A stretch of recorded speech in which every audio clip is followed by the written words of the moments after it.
I don't want to make this all about Cristiano, but we will talk about him again. But I want to circle it back to Manchester United. So when we talk about performance, they played well, they didn't play well.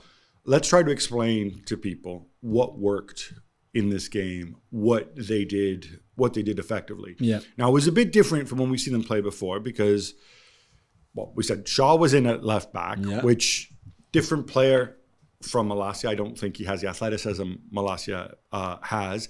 I do think his movement and positioning is better, maybe just because he's an older player. He's got things on board. I agree. I think he might be technically better than Terrell Malacia or less as well. raw, for sure.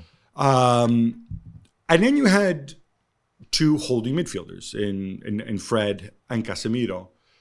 That's a contrast from what we saw before when it was a holding midfielder, usually McTominay, with Christian Eriksen when they've played well before. Yeah. I think Fred, while obviously he doesn't have the quality that Eriksen has, is still somebody who can pass the ball and move the ball, as is Casemiro. Yeah. I felt as if they alternated a little bit in coming forward. I think both were comfortable enough on the ball. Casemiro doesn't need to be Xavi to keep the ball circulating. And I thought that worked very well. I thought that gave him a more solid base going forward. And I wonder if some combination of those two, and you can insert McTominay if you're a McTominay fan, I almost wonder if this is something that's necessary going forward. I just think that when you want to play and defend on the front foot and press high and play with that kind of intensity, Eriksen can't do it. If you want to play with a deeper, lower block, deeper block, like they did against Liverpool, like they did against Arsenal, when you're going to hit the opposition team on the counter, or certainly, over the top of their defense, then Eriksen is perfect because he's got that quality in long range passing that I don't think Fred has, for example. So I guess it depends a lot who you play against. But for a game like that, against Spurs, at Old Trafford, when you know you will want to box them in, press them really high, counter press them high, the energy of Fred is so valuable. It is, and when he's on a good day as well, because he's got those good days. We've seen him playing so well before. The problem is that there's no consistency. That the next game he's going to be average, and the next one as well, and then he's going to be good again. But when he's in that kind of form, I mean, some of his touches on Wednesday night was just, wow, what's going on here? So he's got that in him. But I think for the kind of game that Ten Hag wanted the team to play against Spurs, them two were perfect. And I don't think then this game suits Eriksen. I don't think it suits McTominay either. But for Fred and Casemiro, who also know each other well from the national team, etc., it's perfect. I think Bruno also had one of his better games. I don't think it's a surprise. It was a poor season from Bruno. Some mean people have said, oh, look, Bruno plays better when Cristiano's not there. Well, other mean people say Bruno should be dropped. I don't see how you drop Bruno after giving him that contract. But I think Bruno is weird because he's a high energy. He's got a player who combines high energy and quality, but he's not necessarily somebody who has played in pressing systems most of his career. In fact, very, very little. And I don't think it's anything that comes natural to him, but he's a bright guy, and I think he can learn it. I really liked a lot of the stuff that he was doing off the ball. And it's not just about working. People are like, oh, look, work hard off the ball. No, it's not working hard. It's working in a coordinated way with your wingers and stuff. And I'm almost wondering if this could be almost like a turning point game for him. Yeah, I agree with you. I mean, you see his reaction on the goal, and it was a great goal. I mean, his shot is amazing, but it felt like liberating, and how much he screamed and everything. And I think I agree with you on the Cristiano thing. I think he's much better when he has a forward that moves a lot more like Rashford or Martial than with Cristiano. And that suits him more. And again, that game plan against Spurs is perfect for him because you will recover the ball higher up, because you're going to get the ball in a higher up position than he would do maybe when they play a bit deeper. And I think that suits him perfectly. And when you add the two wingers and the two fullbacks who are inverted fullbacks, a lot of the time, Dalot especially, who he has a great relationship with and great link with, then for him it's perfect because every time he is on the ball, there's so many options everywhere.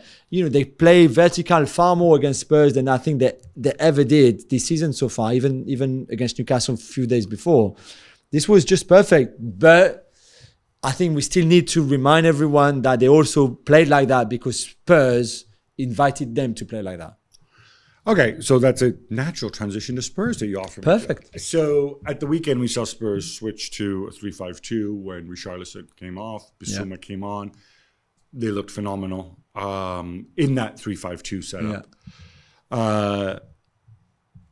Again, I don't think Spurs were that bad last night. I think it was more a case of United playing really well. But clearly, if you're Conte, you can't be happy with the way things turned out. No, and I still think there's so much work to do against the press. And I'm sorry, right now, they're the least of the big teams, they're the least press-resistant team. They cannot get out of the press. They can do it now and again. Of course, they do. They have amazing players. But on a longer period, on a bigger period, they struggle. They get under pressure too much. We saw that against Chelsea, and they were lucky to get a last-minute goal to draw that game. They should not draw that game.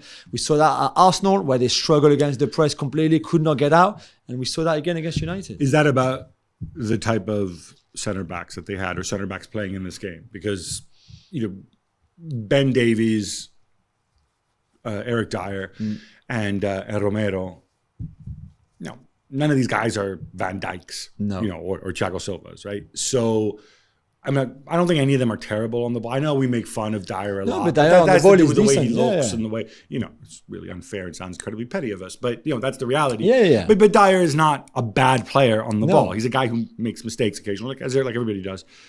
And yet, so it can't just be that.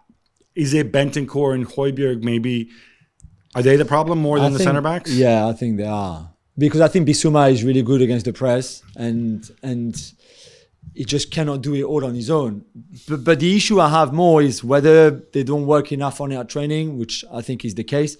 But also, play long then. Play long. I mean, if you can't play out from the back and beat the United press, which was very efficient, very energetic, very good, everything you want, and you've got Son and Kane up front.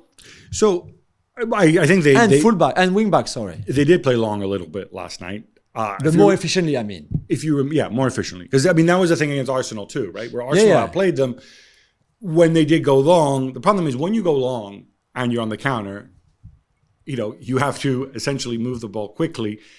It's easier because it's a 3-on-3 or it's a 2-on-2 or whatever. Yeah, but it's also kind of high stakes, high rewards, right? You're only going to get 3, 4, 5 chances like that in a game. One mistake, and you turn the ball back over, and then you're defending again.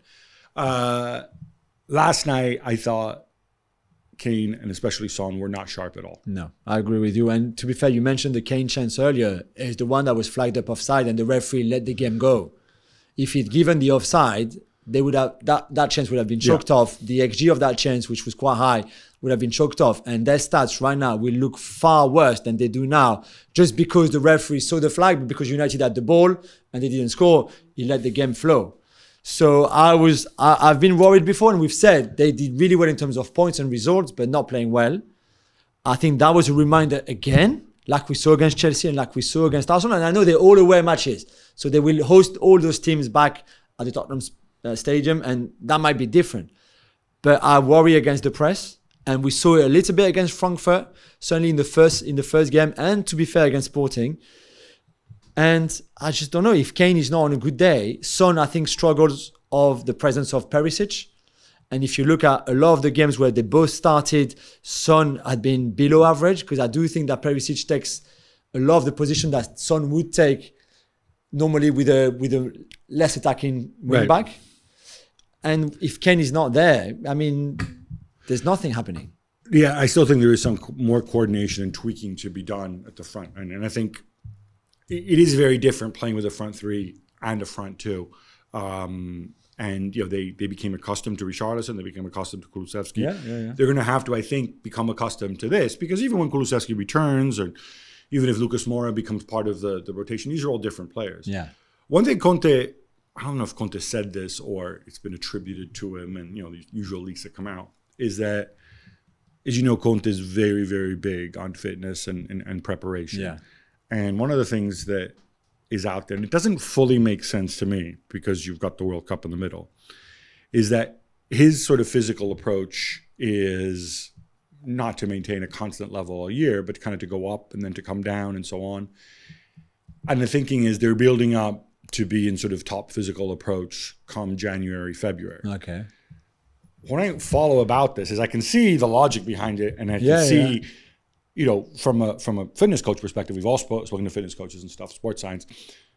I can see how you can do that, but then you're going to have 1 month where many of these guys are going to go away, and you won't have them, and you don't know what they're doing. So what do you do? Like, sit at home with Ryan Sessegnon and make him. I mean, like, this is what I don't understand. Like, no, I agree. You can have a plan, but then Romero goes to the World Cup, Kane goes to the World Cup, Son goes to the World Cup. You don't know what these guys are doing. I mean, even if they communicate with you, whoever the fitness coaches for the World Cup teams, it's going to say, no, guys, you're here. You work for us now. You're going to do this type of work and not another type of work. Yeah. So I don't know that you can. I don't really buy that he's doing that or that you can do that.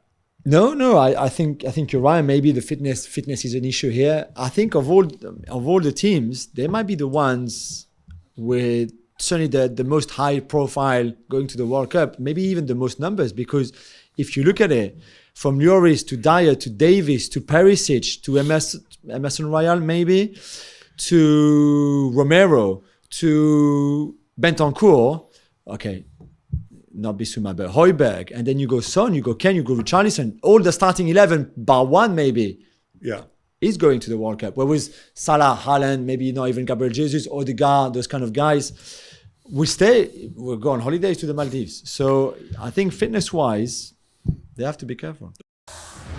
Thanks so much for watching ESPN on YouTube. And for more sports highlights and analysis, be sure to download the ESPN app. And for premium content and live streaming, subscribe to ESPN Plus.